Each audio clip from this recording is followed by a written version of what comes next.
خب امروز میخوایم در مورد فرمول if صحبت کنیم و ifs. حالا ifs ممکنه باز تو ورژن های شما وقت نباشه، نگاه کنین چه ورژن دارین استفاده میکنین، ولی ifs خیلی موهقه و شما مجبور میشین که if های تو در تو بنویسین، ولی با اومدن فرمول ifs در این مشکل اومدن حل کردن. خب خیلی هم کمک کرد به همه و ساده تر کرد کارو. حالا if چی کار میکنه؟ if یعنی شرط، یه شرطی اضافه بشه. من فرموله if رو می نویسم. اول براتون قسمت آرگومنتش رو توضیح بدم. یه لاجیکال تست داره که در حقیقت به ما داریم اینجا یک چیزی رو میذاریم، میگیم اینو تست کن با این شرطی که ما داریم میدیم آیا درست است یا غلط است. اگر درست بود بیا چیکارش کن یا چی بنویس، اگر غلط بود چیکارش کن. حالا یعنی چی؟ مثلا فکر کن من اینجا نوشتم عدد 1. یه فرمول ایف رو میزنم، میگم اگر این مساوی 1 بود، یه شرطیه، میگم یک چیزی رو برای من تست کن. ببین داره اینجا تروشم میزنه. اگر 1 بود مثلا بزن yes. اگر غلط بود بزن no. میزنه yes یعنی درسته. حالا من اینو میکنم 2، این میشه 9 چون دیگه مساوی با 1 نیست. کل ایف اینه، داره میگه یک چیزی رو آزمایش میکنه، میاد میبینه آیا یک شرطی که ما دادیم درست است یا غلط است و بر اساس اینکه درست باشد یا غلط باشد اون کاری که بهش گفتیم رو انجام میده. حالا بیایم اینجا مثلا فکر کنیم ما میخوایم ببینیم که رو تعداد فروش میخوایم ببینیم که یه تعریفی بذاریم. مثلا اگر تا 200 تا فروخته باشه میگیم فروشش ضعیف بوده. مثلا یه تعریفی میذاریم، میخوام فقط یاد بگیریم بعد به تناسب کارتون استفاده کنیم. اگر تا 500 باشه، حالا 500 فکر کنم نسبت اعداد من ببینم رو 1000 بیشتر میشه، ما اینو میذاریم 500، اینجا رو میذاریم 2000. بالاتر از 2000 رو میگیم خوب، اینجا رو میگیم متوسط. حالا چجوری فرمول میدیم؟ اینجا رو باز میکنیم میگیم if. اول فکر کنیم فقط میخوایم با 500 بگیم هرچی تعداد زیر 500 تا بوده برای ما خوب نبوده، میگیم ضعیف بوده، خوب نبوده. بالای 500 باشه خوبه. حالا چجوری اینو انجام میدیم؟ باز میکنیم میگیم اینجا لاجیکال تستمون چیه؟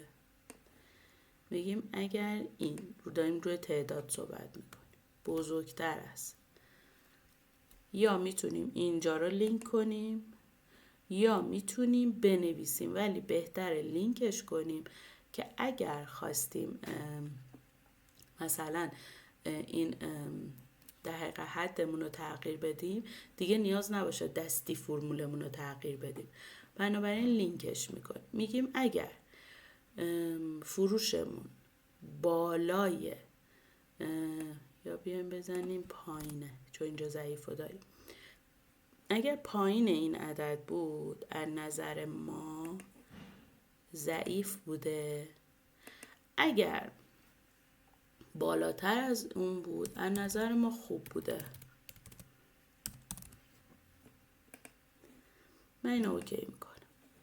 به این 138 این 500 گفتیم دیگه، چه اتفاقی میفته؟ میگه ضعیف.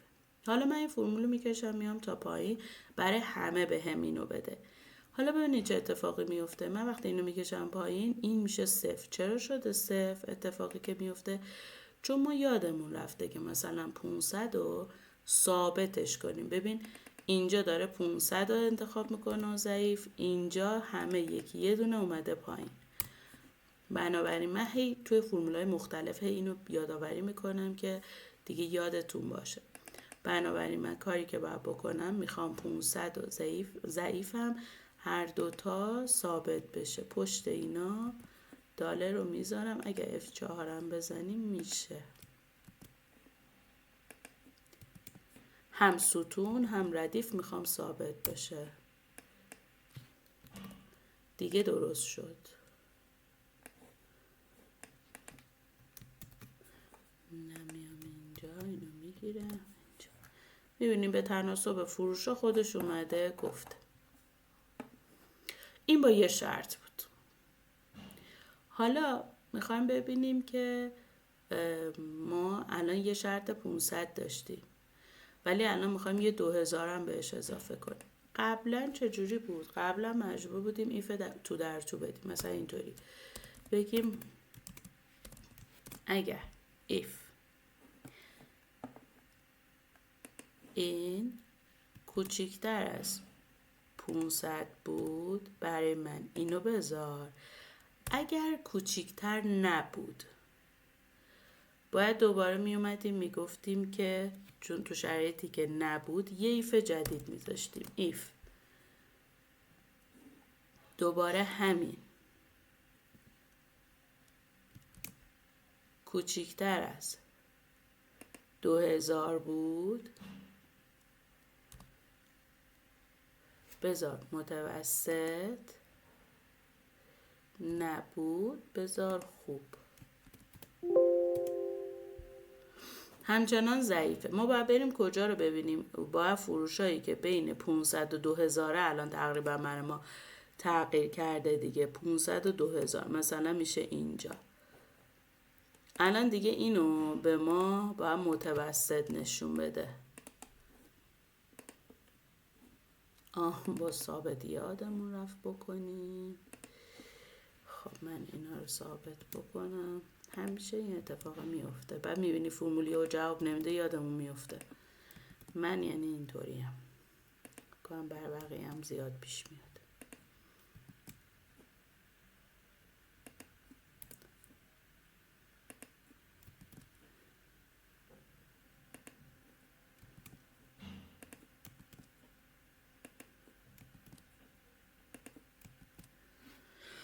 خب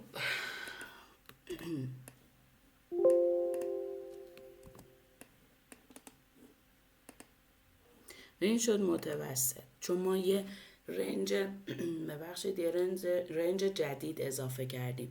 قبلا میگفتیم زیر 500 ضعیف باشه، بالای 500 رو میگیم خوب. الان گفتیم زیر 500 ضعیف، بین 500 تا 2000 متوسط، بالای 2000 رو برای ما خوب در نظر بگیر. حالا یه ذره که پیشرفته تر شده اینا رو انجام که بدین خودتون میفهمین. یه جایی باید مثلا دارین یه حدی تعریف میکنیم، ما اونجایی که فروشمون 2000 باشه باید بگیم میخوایم جزء متوسط باشه یا ضعیف باشه. اینا رو با مثلا کوچیکتر، مساوی و اینا تعریف میکنیم، ولی الان درگیر اینا نشیم. حالا من این در حالتی بود که قبلا ما ایفس رو نشدیم، بهش میگفتیم ایفای تو در تو مینویسیم. حالا با ایفس چجوریه؟ اینو باز میکنیم، میگه چی رو داری چک میکنی؟ لوجیکال تست یکم اینه. میگم این اگر بزرگتر از، ببخشید کوچیکتر از این بود، برای من بزن ضعیف. اگر دوباره دی2 من کوچیکتر از 2000 بود، برای من بزن متوسط. اگر دی2 من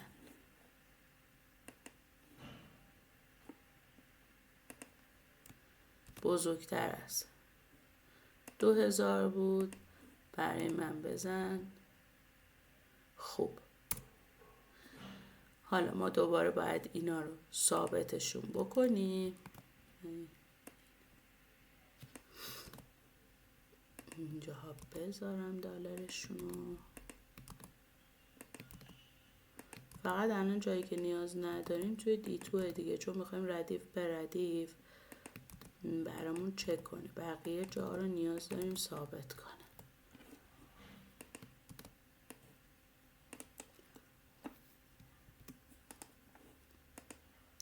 این جواب با این یکی شد، فرقی نداره. ولی قبلا ایفس رو نداشتیم، مجبور بودیم خودمون ایفای تو در تو بنویسیم، ولی الان وقتی ایفس رو داریم توی اون همه شرط ها رو پشت سر هم میتونیم بنویسیم. خیلی فرمول ایف مهمه و خیلی جاها کاربرد داره. مثلا ما میگیم اگر اینجا این بود بیا این فرمول رو بذار، اگر نبود این کار بکن. مثلا اگر کانادا بود بیا عدد مثلا تعداد رو برای ما بذار، مثلا اگر آلمان بود عدد فروش رو بذار. یعنی ما اینجا اومدیم گفتیم که ضعیف بذار متوسط بذار، همیشه اینطوری نیست. توی اگر مثلا درست باشد اگر غلط باشد، در حقیقت توی این قسمت value if false و value if true توی اینجا آرگومنت ها فرمول هم دوباره میذاریم. مثلا میگیم اگر اینطوری بود بیا اینو به اضافه این کن، بیا ویلوکاپ کن فلان کن، بیا مثلا سام ایف بکن، کجا رو با کجا جمع بزن. بنابراین مهمه که اینو یاد بگیرین، خیلی جاها به دردتون میخوره. فرمولا ما از فرمولا یکی یکی استفاده نمی کنیم. وقتی حرفه‌ای میشین و کلا اکسل مهمترین چیزی که دارین که فرمول ها رو با هم لینک بکنی. یا میبینی یه فرمولی نوشتن نزدیک مثلا چه میدونم 10 خطه، خیلی بیشتر از این نمیشه، ولی هی پشت سر هم فرمول داده میشه تا شرط های مختلف رو بتونه کاور بکنه. حالا همین مبتدی شو، این قسمتش رو همین که کاربردش چیه رو یاد بگیرین تا یواش یواش که هی کار کنین دیگه خودتون میفهمین چه کارایی میشه کرد. ایف هم کلش همین بودش دیگه. حالا این فرمول رو میتونین تا پایینم بکشیم، من فقط برای اینکه تو دیدمون باشه ببینیم همینجا تا همینجا رو گذاشتم. همین، امیدوارم تمرینش کنین و بتونین ازش استفاده بکنین.